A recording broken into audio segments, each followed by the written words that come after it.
Bien, vamos a analizar las ecuaciones del movimiento en dos dimensiones, ¿vale? Una cosa muy importante hay que tener en cuenta, nosotros solo vamos a ver movimientos con aceleración constante, ¿vale? Donde el vector de aceleración va a ser una constante. Entonces, para ese tipo de movimientos es muy importante, vamos a poder determinar el movimiento en dos dimensiones como dos movimientos independientes. Uno en la dirección X y otro en la dirección Y, ¿vale? Entonces, al final el movimiento en dos dimensiones será la suma de dos movimientos totalmente independientes, donde uno se producirá en el eje X y el otro se producirá en el eje Y. Vamos a analizarlo con más detalle. Imaginemos en este caso que vamos a analizar las ecuaciones cuando la aceleración, el vector de aceleración es igual a 0. ¿Ya? Es una constante, 0. Y en este caso sería muy análogo a el movimiento rectilíneo uniforme en una dimensión, ¿cierto? En este movimiento decíamos que la aceleración era 0, por tanto la velocidad era una constante, y lo que teníamos era que la posición final la podíamos conocer como la posición inicial más la velocidad por el tiempo. ¿Ya? Entonces veamos qué ocurriría en dos dimensiones. Bien, dos dimensiones, si el vector de aceleración es 0, lo que vamos a tener es que el vector velocidad va a ser una constante. ¿Ya? Y que por tanto el desplazamiento lo podemos conocer, el desplazamiento final lo podríamos conocer como el desplazamiento inicial más el vector velocidad multiplicado por el tiempo. ¿Ya? Entonces, como vemos, las ecuaciones son muy similares a las ecuaciones en una dimensión.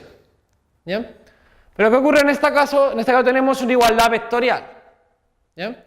Entonces, por ejemplo, sabemos que el vector velocidad final vendrá dado como la posición en X final por Y tongo más la posición Y final por J tongo.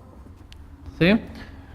El vector velocidad, el vector desplazamiento inicial, sabemos que vendrá dado como la posición X inicial por el vector Y tongo más la posición Y inicial por el vector J tongo.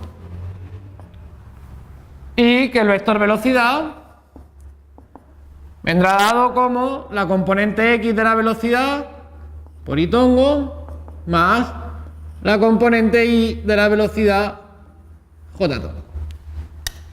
¿Bien?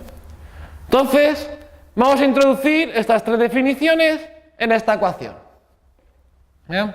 Entonces nos quedaría vector de desplazamiento final. El vector de desplazamiento final sabemos que es esto, ¿no? La posición final Y tongo más la posición Y final por J tongo.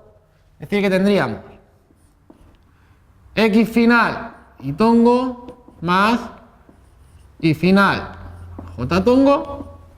Y esto va a ser igual al desplazamiento inicial. El desplazamiento inicial viene dado como esto.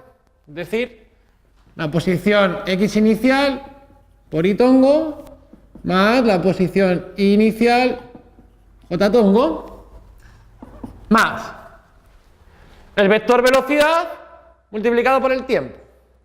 Y el vector velocidad es esto, es decir, más la componente X de la velocidad Y tongo más la componente Y de la velocidad J tongo y todo esto multiplicado por el tiempo. Bien, sabemos cómo tenemos una igualdad vectorial, la componente X de esta, las componentes X y las componentes Y las podemos igualar de forma independiente. Entonces hagamos eso, igualemos las componentes Y.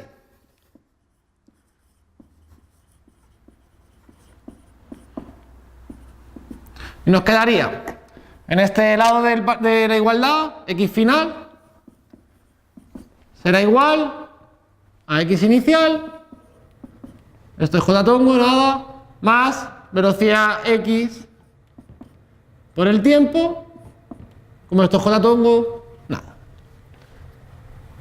Igualamos la J. En este lado tendríamos Y final, en este lado tenemos Y inicial más la componente y por el tiempo.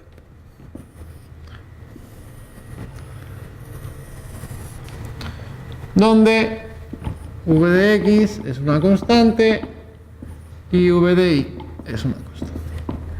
Entonces, como veis, hemos pasado de tener un movimiento en dos dimensiones a analizarlo como dos movimientos independientes, cada uno de ellos en una dimensión.